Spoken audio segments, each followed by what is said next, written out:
speaking on, I don't want to talk about this too much, just because it's a bit of a dodgy one. But obviously, the fan advisory boards. If you don't know, dodgy ones out there. If you don't know, myself and Jack, we didn't make it, unfortunately.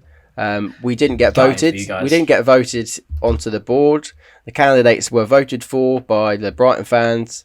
Apparently, no, I'm kidding. And yeah, it's just I'm only going to say this. It's going to be a really, really political way of me saying this. I'm very disappointed that there's no young fan representation on the board. Yeah, I agree. Jack was saying that. Sorry if I'm butchering your words, mate, but I think he said there's like no one under 40 on the board. Yeah. And yeah, I don't know.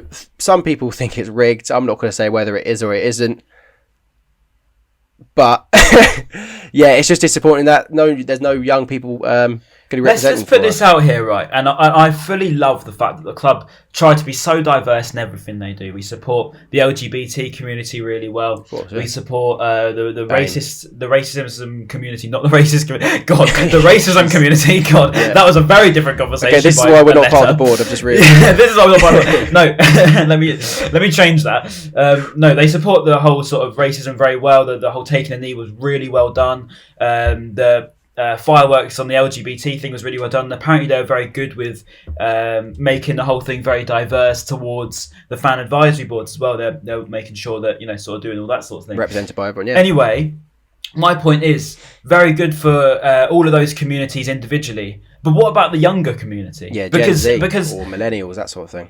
Yeah, and I think ageism is a thing. You look at Sky Sports, who obviously got rid of all of their lot pretty much, just because they're too old to handle it, really. And I do believe that's the case. I think it was Clive Tilsey lost his job at ITV, wasn't it, or something, because he was too old. And I just don't think.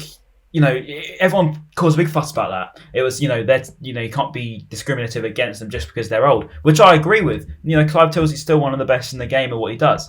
And I stand by what people were saying. I fully agree. But why is it when it's the young people, you're dumb? The younger you are, the less you know. That's not true.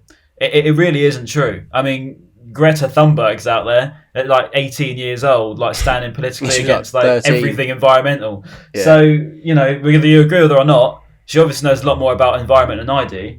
So the point is, the younger you are, the dumber you aren't. I'm just saying that. I don't understand the whole thing towards that, because I think, if anything, they should be giving the young people a chance, empowering them, giving them a platform, because the world's all social media these days. The young people understand that best, particularly the Gen Zs and sort of your mid-20s, even your late 20s, understand the social media world so well.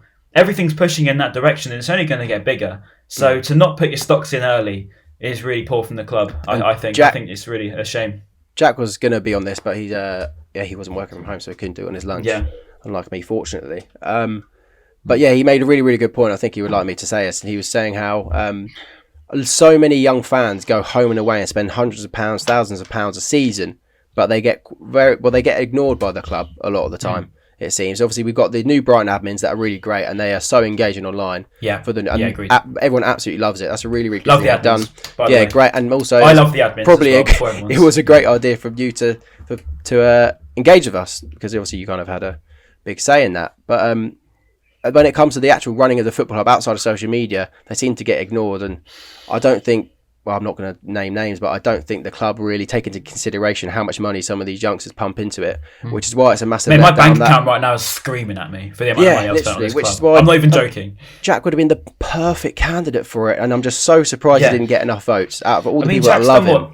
He's done 200 odd games this season. Yeah. He's been to 50 Brighton odd games. That includes women and under 23s games. He's more of a fan than I'll ever be, right?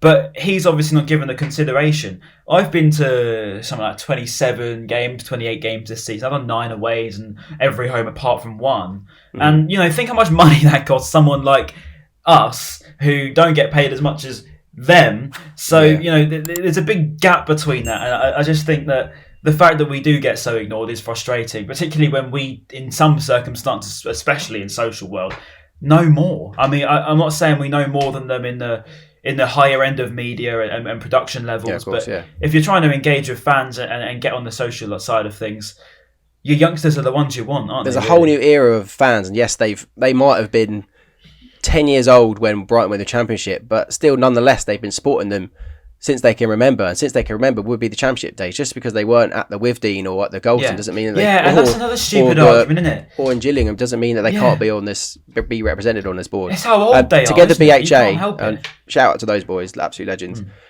So we'll finish it on this because obviously we'll probably say some stuff that we probably shouldn't. But they said, just the other day, Seagull Social posted the exhaustive list of content creators and almost all representing millennials or Gen Z. He says, you're telling me not a single one of those nominees got any votes? None of them. I just find it incredibly difficult to understand. And that is kind of... And we've all got social platforms in our own rights. We've all got numbers in our own rights. Jack was he's a big face of Brighton home and away. Yeah. If you don't see Jack at away games, are you even at an away game? Yeah. So I don't understand it either. I think it's a travesty as far as I'm concerned, especially for you boys that both have platforms to not receive enough votes. I find. And I thought that was the benefit. That's what I said to the club. I was like, that was one of my things. You had to fill in all these boxes. And I was like, because we run the Seagull Social, I've great contacts, and I'm lucky to have a platform where I can engage with them and talk to them and ask them things that they want changing or that kind of thing. And that would have been really, really beneficial. Because otherwise, imagine I was going to say Dave from Molescombe and making him up. Imagine he's a candidate on the board. How is he going to know what Mike King, shout out you on Twitter, how's he going to know what he wants? Because he doesn't go onto it. He doesn't speak to them all the time. So I don't know. How are they going to be heard? The younger fans won't be heard because no one on the board are really on it. I don't know. Well, maybe they are. And also, sorry, this might sound really bad, but I am so happy for the people that have been picked because it is an honour to be picked. That's to be also part of the club. So well done for also getting it. Shout out to you for getting it. I think people were saying, people were upset that certain people didn't get in, so you're trying to sort of cancel others. I don't think that was, the case at all. Everyone's happy for each other. We're Brighton fans. Yeah. This is one thing I've really noticed, especially since yesterday. Weirdly, a lot of fans are using yesterday as a way to one up each other on who's the better fan. Oh, I'm a better fan than you because I went to more games, or I'm a better fan than you because I stuck by him when you didn't. And it's just like, for God's sake, we're all fans. We've had different opinions over the year. People's opinions changed. My mind's changed. I one day I didn't like Sanchez. Next day I do like Sanchez. One day I don't like, Webster. Next day you do like Webster. It's just different. And the guy next to me might not like Gross, then he likes Gross again. It's opinions. It's football. People change their opinions all the time. There's nothing wrong with having a different opinion. And I think yesterday was a bit like people were almost going through old tweets just for the sake of pointing out the fact that they didn't agree with you then, so they can't agree with you now. And it's a bit like, I'm a better fan than you because I went to that game and you didn't, and I went to the Goldstone and you didn't. And it's like, it doesn't matter. Plus, the whole Amex fan argument is ridiculous as well, because it's when people were born. What do you want us to do? Do you want us to be born before so we could have attended the Goldstone? It doesn't work that way. It's when we were alive. And if you were back then saying, "Oh, you're only a Goldstone fan.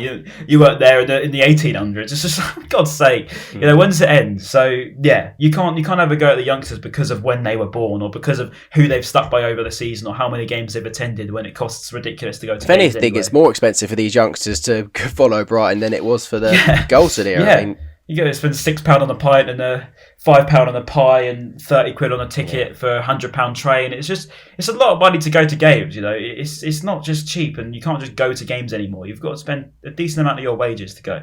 And there's no way I hope people haven't interpreted this in the wrong way, but there's no way we're trying to set up a divide. We are, again, I'll say again, very happy for people that have been picked, and I really, really, really hope that it works out and the board is really beneficial for the club because. Yeah, it's got a lot of potential to be very beneficial for the club. So. Yeah, I hope that it is that way, and I hope that it's not just a big PR stunt to be like, because that was my first inkling when it came out. I was like, "Is this just going to be a big PR stunt?" That's what a couple of my friends said to me as well. The friends to be in there, and maybe it will be, and maybe they are just all friends of Barber and co. But I hope it's not, and I hope it is for the good because.